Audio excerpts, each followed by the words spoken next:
مسلمان میں اور آپ جس دور سے گزر رہے ہیں،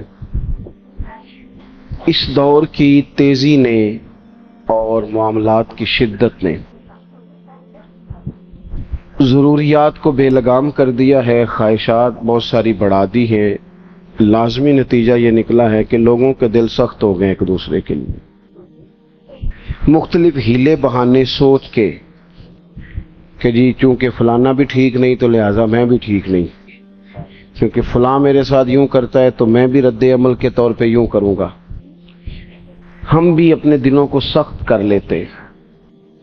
وقت گزرنے کے ساتھ ساتھ آپ دیکھ لیں کہ لوگوں کا رویہ اتنا سخت ہو گیا ہے کہ کسی بھی محکمے کا آپ نام لے لیں، پوچھے لوگوں سے کہ پولیس والے کس طرح کے ہوتے ہیں، تو لوگ ان کے بارے میں اپنے دلوں میں شدت رکھتے ہیں۔ پوچھ لیں آپ کے وابڈا والوں کے بارے میں کیا خیال ہے، پوچھ لیں لوگوں سے کہ جناب تاجروں کے بارے میں رائے کیا ہے۔ چلیں ساری باتیں چھوڑ دیتے ہیں، مولوی پیر کیسے ہوتے ہیں، دیکھیں آپ نے مسکرا کے کیا حال کر دیا ہے بات کا۔ ہمارے ہاں شدت کی گئی ہر محکمے کے بارے میں، ہر شخص کے بارے میں۔ نتیجتاً کیا ہوا کہ طبیعتیں سخت ہو گئیں۔ یعنی یہ ضروری نہیں ہوتا کہ ہر بہو نافرمانی ہو، لیکن اس کی بہت پہلے تربیت کی گئی تھی، اسے بار بار کہا گیا تھا کہ جب تو ساس کے پاس جائے گی تو لگ پتہ جائے گا۔ تو بیچاری کا پہلے سے ہی ذہن تھا کہ ساس کسی خطرناک چیز کا نام ہے، پہلے سے اسے بتایا گیا۔ ساس کو بھی کہا گیا تھا کہ جب تیرے گھر آئے گی نا بہو تب تجھے سمجھ آئے گی، تو پہلے سے ذہن سازی کر دی گئی۔ تو ہم مزاج کے لحاظ سے آہستہ آہستہ ایک دوسرے کے حق میں سخت ہوتے گئے۔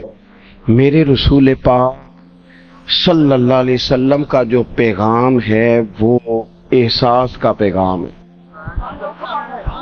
کسی کا احساس کرنا، اپنے دل میں کسی شخص کے لیے گنجائش پیدا کرنا، مختلف چیزیں سوچ کر اچھے گمان کر کے رب کی مخلوق کے بارے میں بہترین رائے قائم، کسی بہترین اردو داں کا جملہ نہیں بلکہ یہ اللہ کا قرآن ہے۔ فرمایا مشکل میں تم ہو تو گراں میرے محبوب پہ گزرتا ہے۔ حضور تو جلدی کرتے ہیں تمہاری بھلائی چاہنے میں، کیوں؟ رشتہ بڑا گہرا ہے۔ النبی اولیٰ بالمؤمنین من انفسہم، فرمایا یہ وہ محبوب ہیں جو تمہاری جانوں سے بھی تمہارے زیادہ قریب ہیں۔ رسول کائنات صلی اللہ تعالی علیہ وآلہ وسلم امت کے حق میں نرم دل رکھتے، نرم۔ لوگ سمجھتے ہیں شاید کسی کا بھلا یہ ہوتا ہے اس کو 4 پیسے دے دیے جائیں، شاید اس کا بھلا یہ ہے کہ اسے نوکری پہ لگوا دیا جائے، شاید بھلا یہ ہے کہ اس شخص کو اگر کسی وہ مشکل میں آ گیا ہے تھانے کچہری کے معاملے میں تو وہاں اس کو سہولت دلا دی جائے، آسانی کر دی جائے، کسی کو مضبوط کر دیا جائے، تو یہ اس کے ساتھ بھلائی ہے۔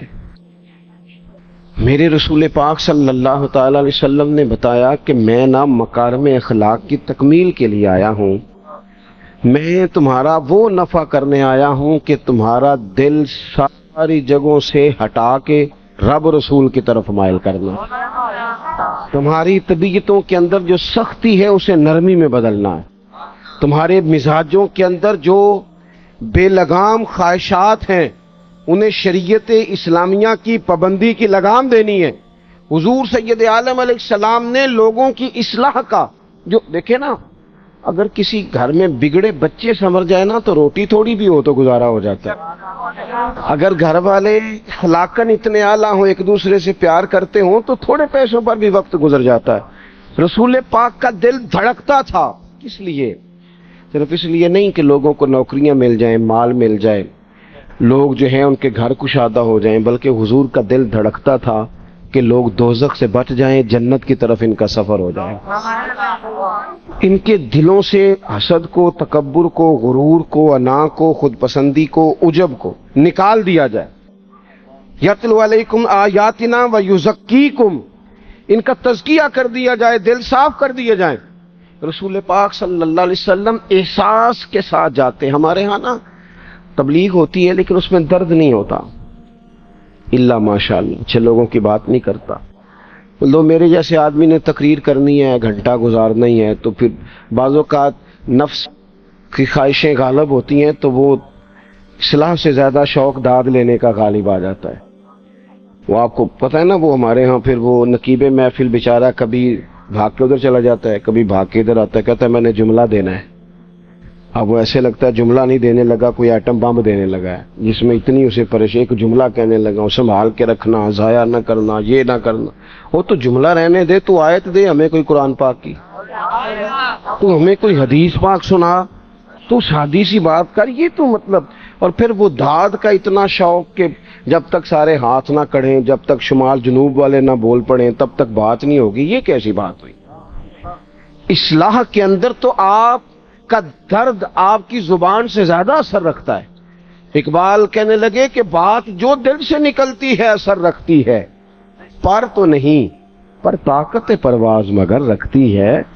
وہ تو اڑتی ہے، وہ تو اس کی تو پذیرائی ہوتی ہے اگر بات دل سے نکل رہی ہے تو. عزیز بھائی یاد رکھیے گا، حضور سید عالم علیہ السلام درد دل کے ساتھ دعوت دیتے لوگوں کو. 10 دن حضور نے طائف میں قیام کیا ہے، ایک بندے نے بھی کلمہ نہیں پڑھا، الٹا انہوں نے روڑے مارے، تکلیف دی. حضور واپس آ رہے ہیں، صحابی ساتھ ہیں، باغ میں بیٹھ گئے. اتنی صحت مبارک پر انہوں نے معاذ اللہ تعالیٰ سنگ باری کی کہ خون مبارک بہ رہا ہے. فوراً عرض گزار ہوئے، یا رسول اللہ صلی اللہ علیہ وسلم آپ دعا کر دیں یہ تباہ ہو جائیں. فرشتہ بھی حاضر ہو گیا، حضور آپ دعا کریں یہ تباہ ہو جائیں. لیکن محبوب کے دل میں نرمی ہے نا امت کے لیے، اگرچہ یہ ساری امت دعوت ہے اس وقت، پر اس وقت بھی نرمی ہے. محبوب کریم علیہ الصلوۃ والسلام نے ہاتھ اٹھائے. صحابی کہتے ہیں میرے دل میں خیال آیا اب یہ تباہ ہو ہی، میری طرف دیکھیں جی، اب یہ تباہ ہو ہی جائیں گے، اب کوئی نہیں بچا سکتا انہیں تباہ ہونے سے. لیکن حضور نے کیا کہا اے اللہ انہیں ہدایت دے دے، انہیں پتہ ہی نہیں یہ کیا کر رہے ہیں. فوراً عرض کی یا رسول اللہ ایک نے بھی کلمہ نہیں پڑھا، ایک نے بھی کلمہ نہیں پڑھا. کبھی پتھر مارنے کے والے کے لیے بھی دل میں احساس ہوتا ہے. ہمیں تو کسی نے کچھ بھی نہیں کہا، کوئی گالی نہیں دی، کچھ نہیں کہا، پر ہم سخت کیوں ہیں بلا؟ وہ ہمارے پیچھے نہیں چلتا ہاتھ باندھ کے، جی میں ہاں نہیں ملاتا، تو ہمارا دل اس کے لیے سخت ہے. 2 ہی تو بندے ٹھیک ہے دنیا میں، ایک میں ٹھیک ہوں اور ایک جو میری ہاں میں ہاں ملائے پوری وہ ٹھیک ہے. دونوں ہاتھ باندھ کے پیچھے چلے، تیسرے کو میں کیسے ٹھیک ہونے دیتا ہوں؟ میرا مزاج ہی نہیں، اللہ ماشاءاللہ ہماری طبیعت ہی نہیں ہوتی ایسی. خدا کے بندو جب دل کشادہ ہوں، طبیعتیں کھلی ہوں، پھر اس طرح کا تھوڑی مزاج ہوتا ہے. کریم محبوب صلی اللہ علیہ وسلم سے عرض کی حضور ایک نے بھی نہیں کلمہ پڑھا اور پھر بھی آپ کے دل میں اتنی وسعت ہے، آپ ہدایت کی دعا کر رہے ہیں. 10 دن لگائے، ایک شخص بھی نہیں آ رہا. تو محبوب کیا فرمانے لگے؟ کریم فرمانے لگے مجھے پتہ ہے انہوں نے تکلیف دی ہے، ایک نے بھی کلمہ نہیں پڑھا، جلدی نہ پریشان ہو جایا کریں. کچھ لوگ جلدی کچے جملے بوئے، ساڈی قوم نہیں ٹھیک ہو سکتی جی، اس ملک دا کچھ نہیں ہو سکتا جی، یہ نہیں ٹھیک ہو سکتے، فلانے نہیں ٹھیک ہو سکتے. شکوہ ظلمت شب سے تو کہیں بہتر تھا اپنے حصے کی کوئی شمع جلاتے جاتے. اللہ کے حبیب صلی اللہ علیہ وسلم سے عرض کی یا رسول اللہ صلی اللہ علیہ وسلم ایک بھی نہیں مانا اور آپ نے پھر ہدایت کی دعا کی. تو یہ میرے محبوب کا امید کا طریقہ ہے. کریم فرمانے لگے اگر آج یہ نہیں مانتے تو پھر بھی تباہی کی دعا نہیں کرنی، یہ نہیں مانتے تو ان کی آنے والی نسلیں مان جائیں گی، مان جائیں گے لوگ. اپنے دل میں جب آپ نرمی لے آتے، ہمارے نا